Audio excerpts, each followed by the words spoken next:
하나님의 말씀 이사야 40장 9절 다 같이 한 목소리로 읽겠습니다. 시작. 아름다운 소식을 시온에 전하는 자여 너는 높은 산에 오르라. 아름다운 소식을 예루살렘에 전하는 자여 너는 힘써 소리를 높이라. 두려워하지 말고 소리를 높여 유다의 성읍들에게 이르기를 너희의 하나님을 보라 하라. 아멘. 하나님, 우리가 주의 말씀 앞에 섭니다. 성령님, 이 시간에 주의 음성을 들려주시고 주님 우리 안에서 친히 해석자 되어주시며 주님의 인격으로 다가와 주셔서 하나님의 마음을 알고 하나님의 뜻을 깨달아 하나님의 뜻을 분별하고 우리가 믿음으로 또 순종으로 나아가게 하여 주시옵소서. 주님의 말씀으로 우리에게 빛을 주시고 주님의 성령으로 우리에게 불을 주셔서 하나님의 능력으로 일어나게 하여 주시옵소서. 예수 그리스도의 이름으로 기도합니다. 아멘. 2026년은 우리들에게 허락하셨습니다. 할렐루야. 네, 주님께 감사와 찬양을 올려드립니다. 올 한 해 주님께서 더 큰 은혜로 저와 여러분에게 베풀어 주시기를 간구합니다. 매 첫 주일은요, 교회 표어를 선포합니다. 그리고 그 말씀을 설교하죠. 자, 여기 보시면 올해 표어가 있습니다. 2026년도 겨자씨하나교회 표어는 높은 산에 올라 아름다운 소식을 전하라 입니다. 같이 읽어볼까요? 시작. 높은 산에 올라 아름다운 소식을 전하라. 아멘. 주님께서 우리에게 주신 말씀은 이사야 40장 9절이에요. 다시 한번 읽어볼게요. 우리 이사야 40장 9절 시작. 아름다운 소식을 시온에 전하는 자여 너는 높은 산에 오르라. 아름다운 소식을 예루살렘에 전하는 자여 너는 힘써 소리를 높이라. 두려워하지 말고 소리를 높여 유다의 성읍들에게 이르기를 너희 하나님을 보라 하라. 아멘. 우리가 이 말씀을 본격적으로 보기 전에 좀 이사야서에서의 문맥을 조금 살펴볼까요? 이사야서에서는 이제 이사야를 통해서 하신 예언의 말씀들이 거의 시 같은 그런 표현들의 예언의 말씀들이 있고, 또 중간에 이사야가 활동했던 왕과의 일화들, 그 나라의 이야기들, 이런 내러티브가 같이 이렇게 뒤섞여 있는데요. 이사야서 36에서 39장, 그러니까 40장이 나오기 직전에 그 본문에서는 이 유다 왕 히스기야의 이야기가 기록되어 있어요. 히스기야 시대에 하나님께서 이스라엘에게 베푸신 크게 두 가지 구원 이야기가 담겨 있어요.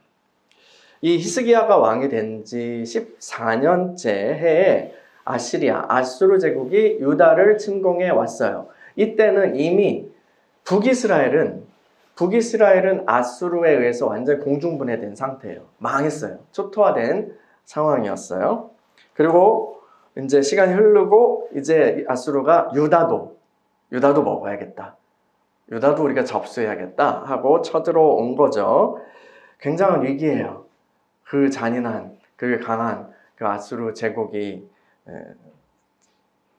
들어온 거잖아요. 그러면서 이제 막 협박도 하고 니네 우리한테 안 돼 막 하면서 협박도 하고 그런 것들이 이야기가 있죠.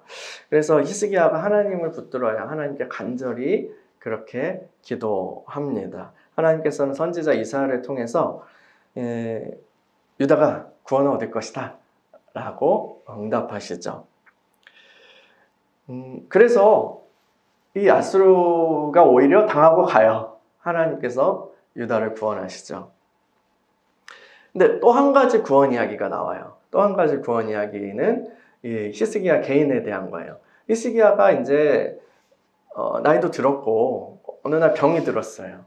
뭔가 안 좋은 그런 병이었어요. 감염 같은 게 됐나 봐요. 그래가지고 그 병석에 누웠는데 이사야 선지자가 와서 이제 임금님 돌아가실 거예요. 그러니까 신변 정리를 하세요. 여러 가지 정리하세요. 이렇게 예언해요.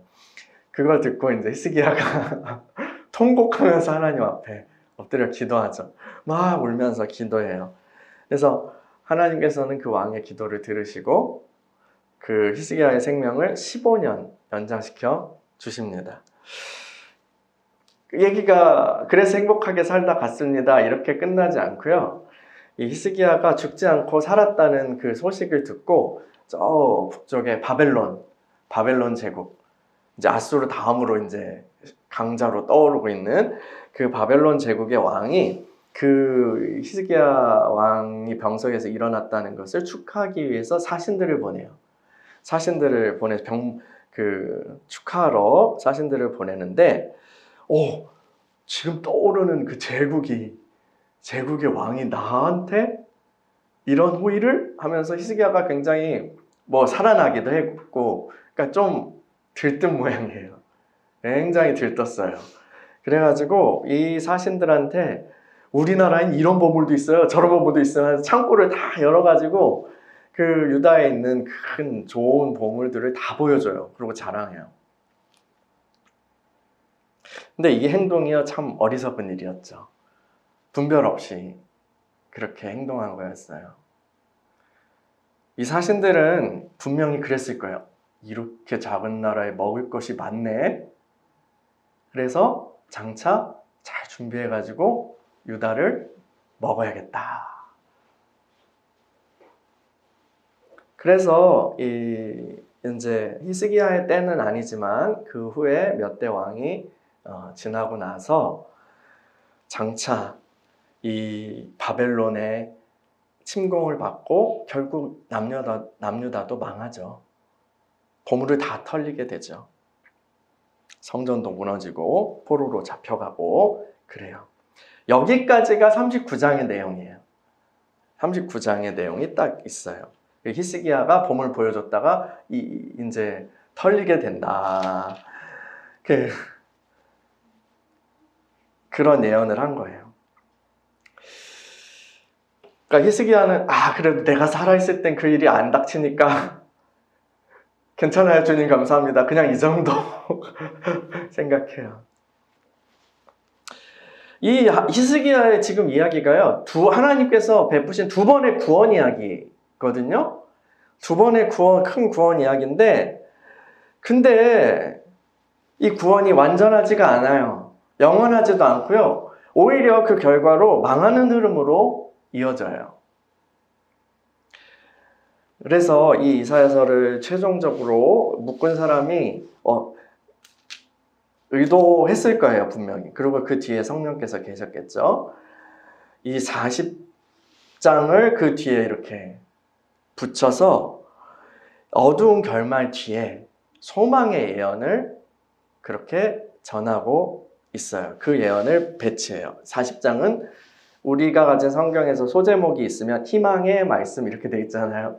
소망의 예언, 장차 하나님께서 베푸실 구원에 대한 예언의 말씀이에요. 어두운 배경 속에서, 불완전한 배경 속에서 빛을 밝히고 있는 거예요. 참 빛을 밝히고 있는 거예요. 이 40장에 있는 내용은 하나님께서 장차 이스라엘을 완전히 회복시키실 것에 대한 예언이에요. 회복의 예언이에요. 그리고 이 예언은 하나님의 아들이신 그리스도 예수를 통해서 완전히 성취되죠. 그리스도를 통해서 베푸실 구원은 완전하고 영원하고 흔들림 없는 그런 구원이에요. 이 구원은 이 히스기야의 이야기에 나온 그 불완전한 구원과 달라요. 이 하나님께서 예언하신 그 구원은 단지 한 제국의 침략 혹은 압제로부터 일시적으로 자기 백성을 구원하시겠다라는 이야기도 아니고요. 그런 이야기가 아니고, 또 단지 우리의 생명을 15년 혹은 몇 년 연장시켜 주신다는 그런 정도의 이야기도 아니에요. 히스기야 경험한 것도 놀라운 구원이지만 하나님께서 예비하신 것은, 하나님께서 장차 베푸실 종국적인 그 구원은 어마어마한 거란 거죠. 이 구원은 아담이 타락한 이후에 인류를 올가매고 저주 아래에서 괴로움을 당하게 하던 그 죄와 사망의 권세, 인류 자체도 자기 어쩔 수 없이 그렇게 노예로 그렇게 살아갈 수밖에 없고 하나님께 불순종하고 결국 진노 아래서 망하게 만드는 이 죄와 사망의 권세로부터의 완전한 해방을 의미합니다. 이 구원은 또한 일시적인 그런 10년, 15년 혹은 100년 생명 연장이 아니라 영원한 생명, 하나님과 함께 하는 영원한 생명을 주신다는 그런 예언이에요. 그런 구원이에요. 예수 그리스도께서는 자기 백성을 그들의 죄에서 구원하시는 분이죠. 주님께서는 죄로 얼룩지고 왜곡되고 그렇게 망해버린 모든 것을 고치시고 스스로 망하는 길로 그렇게 걸어 들어가는 우리를 고치시고 완전히 새롭게 하실 거예요. 우리는 무지하고 우리는 무능하고 우리는 악하지만 그러나 주님께서는 그 모든 것에도 불구하고 우리를 살리실 거예요. 자유케 하시고 영원한 생명으로 이끄실 거예요. 그게 예수 그리스도 그 이름 안에 있는 구원이에요. 하나님께서 죄를 사하시고 또 죄와 저주와 그런 모든 굴레로부터 고통의 굴레로부터 우리를 해방하신다라는 그 말씀이야말로 아름다운 소식이에요. 이 소식은 하나님과 그분의 백성의 최종적이고 완벽한 그런 승리를 선포하는 거죠. 그리고 그것을 우리는 복음이라고 부릅니다. 복음이요. 저와 여러분은 이 복음을 듣고 죄의 사함과 자유함과 생명을 얻었어요. 생명을 얻었어요. 영원한 생명을 약속받고 성령 안에서 그 생명을 미리 누리고 있죠. 복음을 듣고 믿음으로 이 구원에 참여한 우리가 바로 우리가 읽은 40장 9절에 이 아름다운 소식을 들은 그 시온이고 예루살렘이에요. 그래서 우리는 이방인이었지만 하나님의 그 주님께 접붙임 되어서 하나님의 백성이 되었잖아요. 그래서 우리가 바로 새 예루살렘인 거예요. 시온과 예루살렘은 같은 것으로 보시면 돼요. 여기 근데 우리가 가진 성경에서요, 거기에는 아름다운 소식을 시온에 전하는 자여 이렇게 돼 있잖아요. 그렇죠? 시온에 전하는 자여라고 돼 있잖아요. 그런데 여러 다른 번역 성경들은 조금 다르게 번역해요.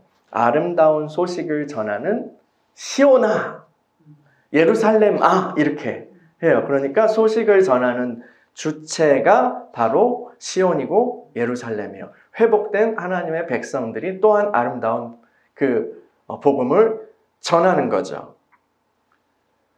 우리가 구원을 받은 것은 누군가 먼저 듣고 믿은 사람들이 아름다운 소식을, 복음을 전해주었기 때문입니다. 그리고 이제 우리는 그 아름다운 소식을 또한 전하는 자가 되어서 외쳐야 하는 것이죠. 그게 바로 예수 그리스도의 지상 명령이고 또한 우리 계시록에서 봤던 두 증인 14만 4천 사역이잖아요. 14만 4천이 단순히 구원받는 무리로 끝나는 게 아니라 그들의 사역으로 그 복음을 전하는 그들의 사역을 통해서 그 군대를 통해서 허다한 무리가 주님께 나오는 거예요. 그 교회의 사역을 통해서 복음 전파 사역을 통해서요. 그리고 두 증인 그들의 예언을 통해서 많은 사람들이 주님께 돌아오게 되는 거죠. 그게 이제 교회에 주신 하나님의 사명입니다. 특별히 올 한 해 하나님께서는 우리 교회 공동체에 이 말씀을 주셨다고 믿습니다. 우리로 하여금 복음의 증인되는 그런 삶을 살라고 말씀하고 계시는 것입니다. 이제 이 말씀에서 요구하시는 바를 세 가지로 한번 살펴볼게요. 첫 번째로요. 하나님께서 우리에게 높은 산으로 올라가라 하십니다. 높은 산으로요. 우리에게 먼저 높은 산에 올라가라 라고 하십니다. 왜 산에 오르라고 하실까요? 왜 높은 산에 오르라고 하실까요? 옛날에는요, 옛날 이제 고전적인 교회당, 예배당들 보면은 강단이 높아요. 그렇죠. 무대, 그리고 강단이 굉장히 높이 있어요. 장의자가 저기 있고 강단이 이렇게 굉장히 높이 있어요. 근데 그건 진짜 높은 것도 아니에요. 그 종교개혁 시대에 막 루터, 깔뱅 이런 사람들이 설교하는 모습을 그림으로 이렇게 보면은 거의 위에 2층의 발코니에 이렇게 거기에 설교단이 있더라고요. 마이크 시설이 없으니까 위에서 이렇게 아래를 보면서 얘기하는 그런 식으로 됐겠죠. 이 높은 산에 오르라고 한 게 이런 의미일 수도 있을 것 같아요. 그렇죠? 잘 보이고 다른 이들이 잘 보이고 잘 들리도록 높은 곳에서 말씀을 전하라. 이런 걸 수도 있어요. 그런데 단지 물리적이고 실용적인 이유만으로 이렇게 말씀하시는 것 같진 않아요. 성경에서 높은 산이 긍정적인 이미지로 사용될 때, 등장할 때 그것은 계시의 장소예요. 하나님의 영광으로 임재하시고 거기서 말씀하시고 하는 그런 계시의 장소예요. 이 거룩하신 하나님께서 영광의 임재 가운데 말씀하시는 장소가 바로 높은 산이에요. 이 광야에, 출애굽기에 광야에서 그 신의 산에서 여호와께서 나타나시잖아요. 그죠? 막 천둥도 치고 막 불, 연기, 무시무시한 모습으로 현현하시잖아요. 거기에서 주님 말씀하시죠. 거기서 주님께서 율법을 주시고 언약을 갱신하시고 율법을 주시고 또 성막을 계시하세요. 모세를 그 산 위로 이끄셔요. 그 구름 안으로 이끄셔서 율법과 성막의 계시를 주시잖아요. 또요, 신약에서도 높은 산이 나와요. 예수님께서 산에 오르시고 거기서 말씀하세요. 율법의 본의.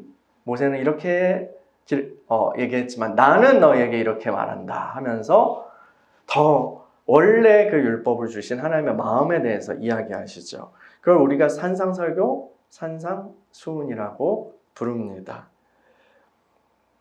또 베드로, 야고보, 요한이 어느 날 예수님이 부르셔서 높은 산에 올라가요. 거기에서 예수님이 확 하고 정말 빛나는 모습으로 나타나세요. 변화산이죠. 변화산이에요. 그 성자이신 예수 그리스도의 어떤 그 신적 영광을 맛보는 거예요. 그래서 베드로가 너무 좋아서 여기가 좋사오니 이렇게 하잖아요. 또 요한계시록에도 높은 산이 나오는데 거기에선 이 요한이 새 예루살렘, 위로부터 하늘로부터 내려오는 새 예루살렘, 교회의 그리스도의 신부인 새 예루살렘에 대한 비전을 보는 그 장소가 바로 높은 산이에요. 이 하나님께서는 복음의 전령들에게, 시온에게, 예루살렘에게, 우리에게 먼저 높은 산 위로 올라가라 말씀하세요. 그것은 하나님의 영광의 임재 안으로 나오라 라고 하시는 거예요.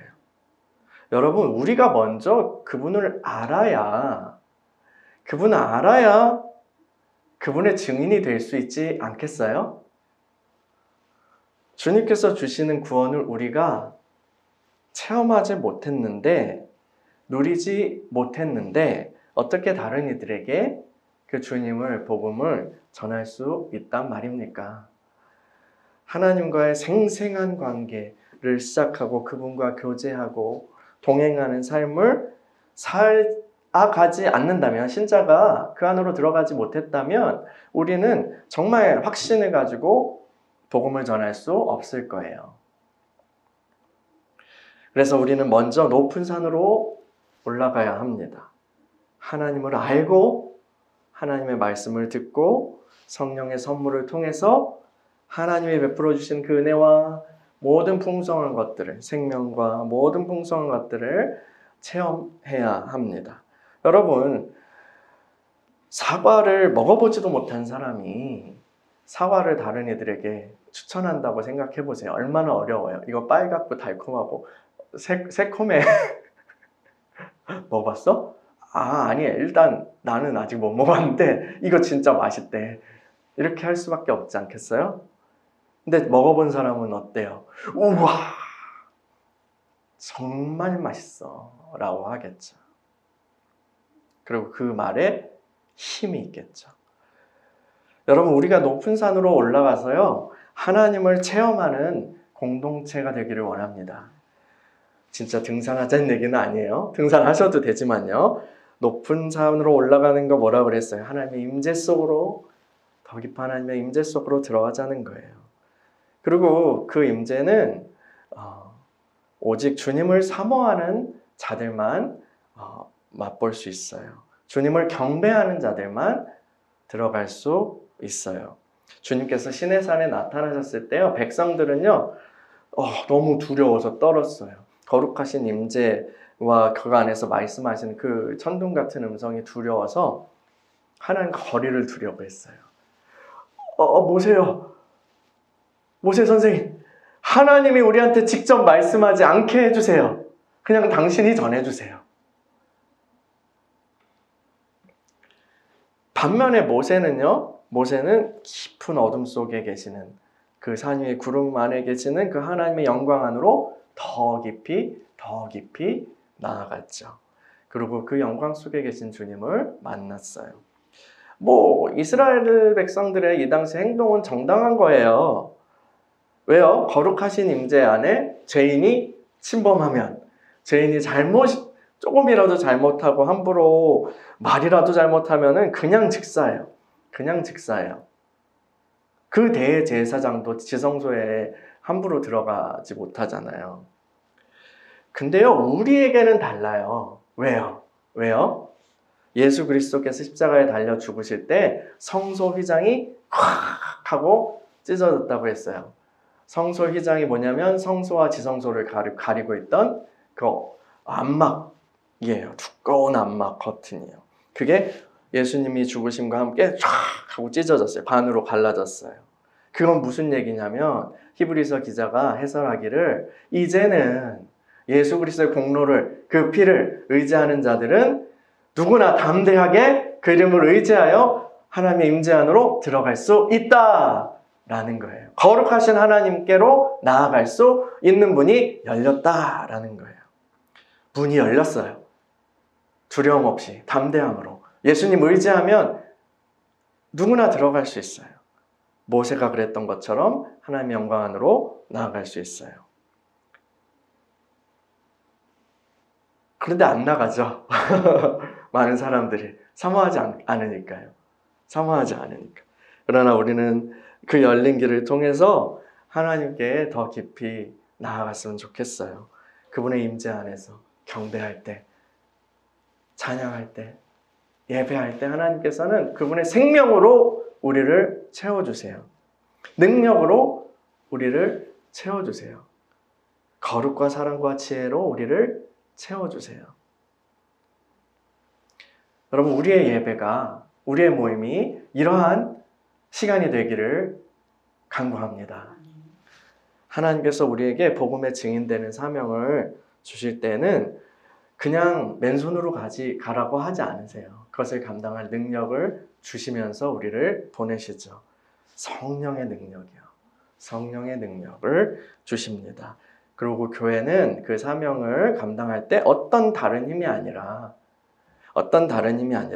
주님으로부터 오는 성령의 능력으로 복음을 전해야 합니다. 그리고 오직 주를 예배하면서, 주를 사모하면서 높은 산에 올라가는 공동체가 능력 있는 증인이 될 수 있습니다. 높은 산에서 주님을 경험합시다. 그런 한 해가 되기를 간구합니다. 두 번째로, 주님은 두려워하지 말고 힘써 소리를 높이라고 하십니다. 이 복음을 전하는 것은 엄청난 특권이에요. 그런데 또 부담이 되는 일이기도 합니다. 왜요? 우리를 둘러싼 대부분의 사람들은 복음에 호의적이기보다는 적대적인 경우가 많기 때문이죠. 그것은 당연한 것이지만 참 어려운 문제예요. 특별히 지금 한국 사회는 예전 우리 선배들이 활동하던 그 시기와는 또 달라요. 그때도 여러 가지 미신들과 그런 핍박과 싸웠지만 지금은 또 다른 의미로 사람들은 교회와 복음을 매우 싫어하죠.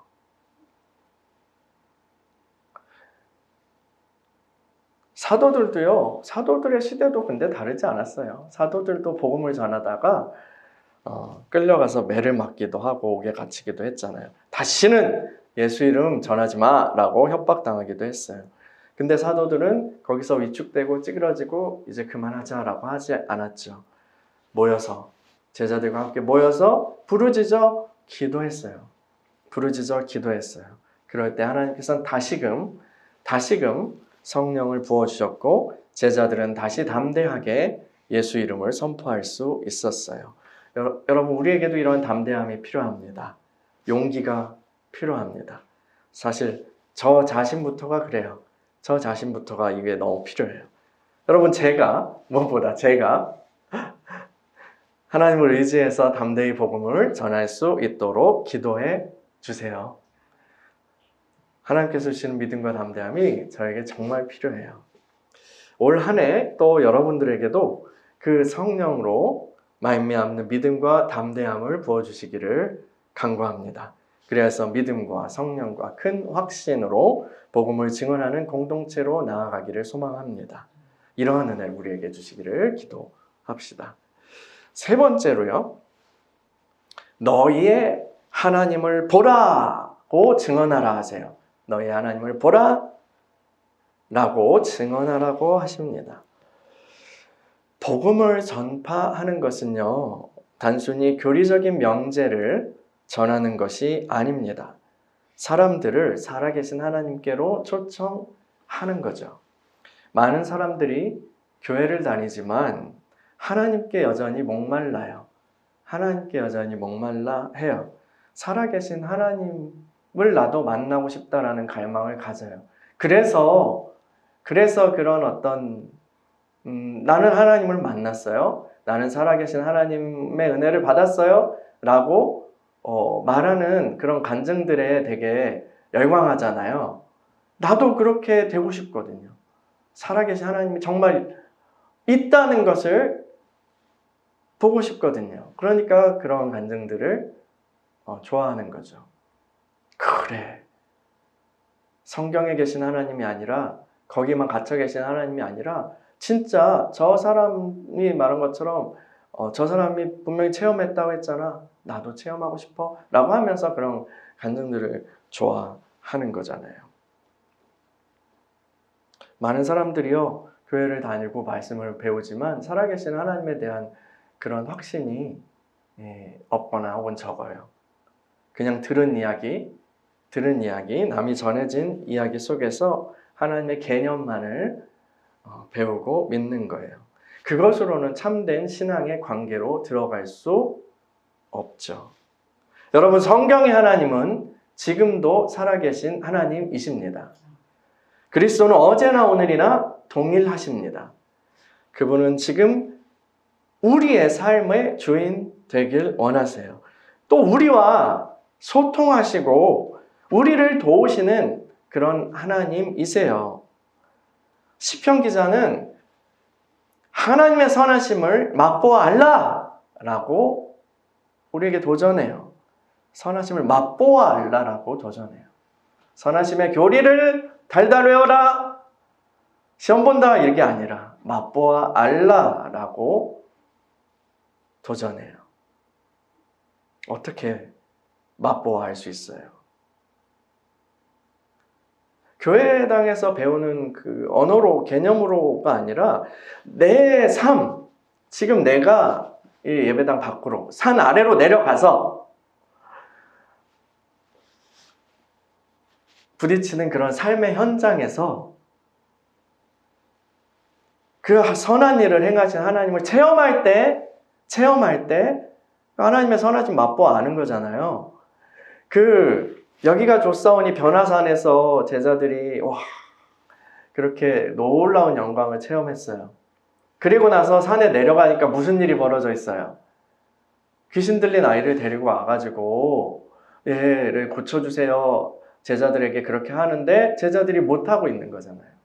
못하고 있어요. 우리 산으로 내려가면 예배당 밖으로 가서 여러분의 뭐 일터, 집으로 가면, 아니면 어떤 현장이든 가면 거기에 그런 문제들이 있고 그런 힘듦들이 있어요.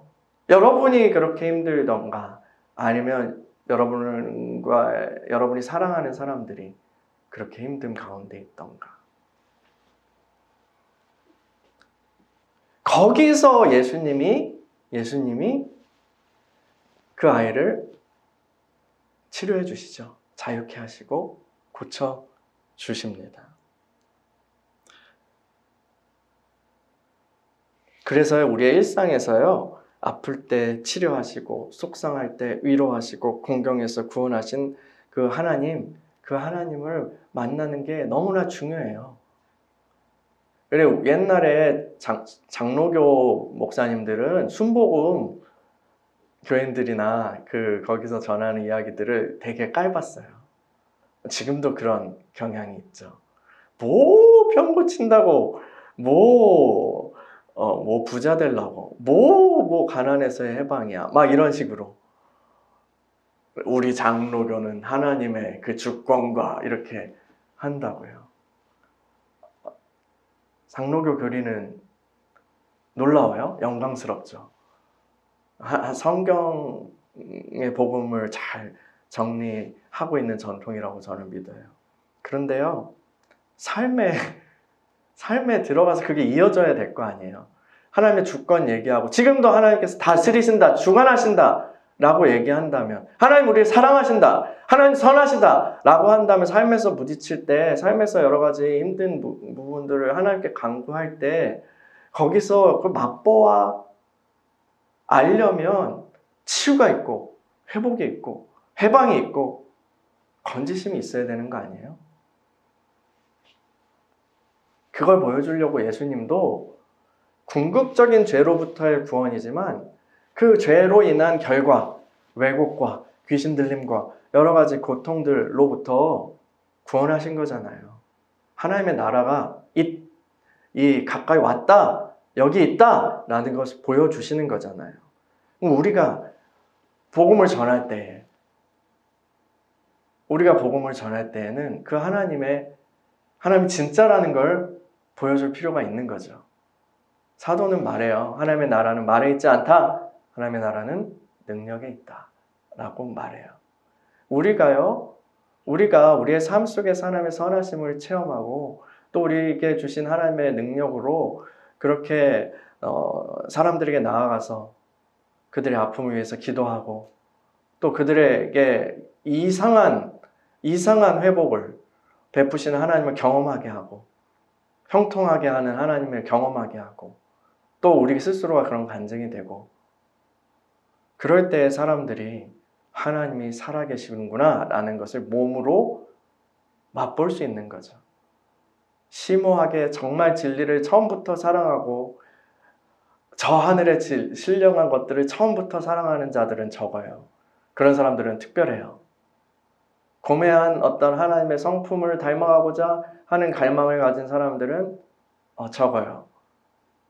대부분은 지금 나의 아픔, 그것을 누가 해결해 줄까? 그것에 중점을 두죠.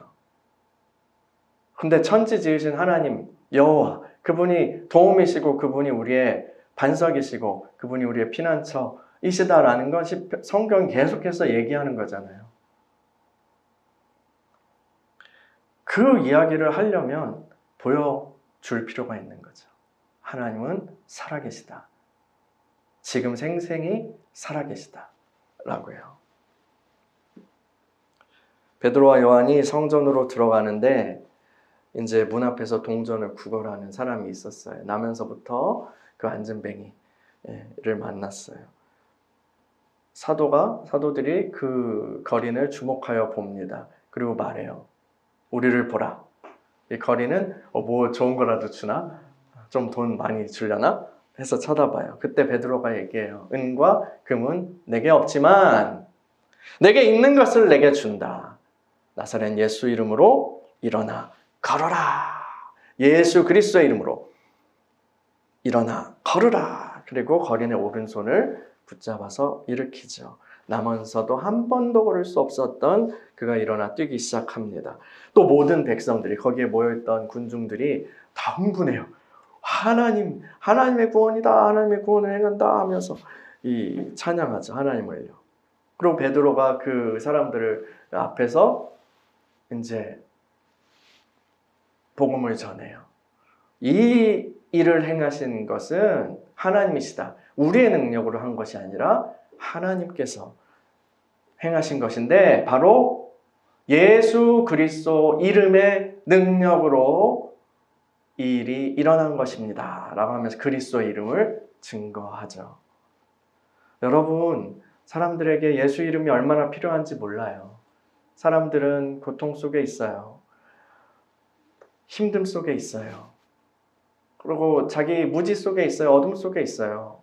그 스스로도 어떻게 하지 못하는 그런 멸망으로 가는 길목에 있어요. 그 이름을, 그 사람들을 구원할 수 있는, 그 사람들을 치료할 수 있는, 회복시킬 수 있는 유일한 이름이 바로 예수 그리스도입니다. 예수 그리스도요. 예수의 이름은 사람들의 존재와 삶을 치유하는 능력의 이름입니다. 그 이름은 지금도 구원하는 이름이에요. 그때만이 아니라 지금도 구원하는 이름이에요. 사람들에게 나아가 예수 이름을 전합시다. 그 이름 안에 있는 놀라운 구원의 맛을 보여주자고요. 우리를 사랑하시는 그 하나님의 놀라운 사랑을 가지고 나아갑시다. 여러분, 우리가 구원의 도구, 또 사랑의 도구, 또 은혜의 도구가 되기를 원합니다. 우리 입술과 손을 통해서 나타나시는 그 하나님, 그 하나님의 사랑과 능력을 통해서 많은 사람들이 주님께 나오기를 간구합니다. 사람들에게 나아가서 하나님을, 살아계신 하나님을 보여주는, 하나님을 보라! 라고 하는 우리 교회가 되길 소망합니다. 2026년 주님께서 우리에게 말씀하십니다. 높은 산에 올라 아름다운 소식을 전하라. 지금 이 순간 이 말씀을 가지고 다름질하는 우리들에게 성령의 충만한 은혜와 능력을 부어달라고 우리 같이 기도합시다. 함께 기도하겠습니다.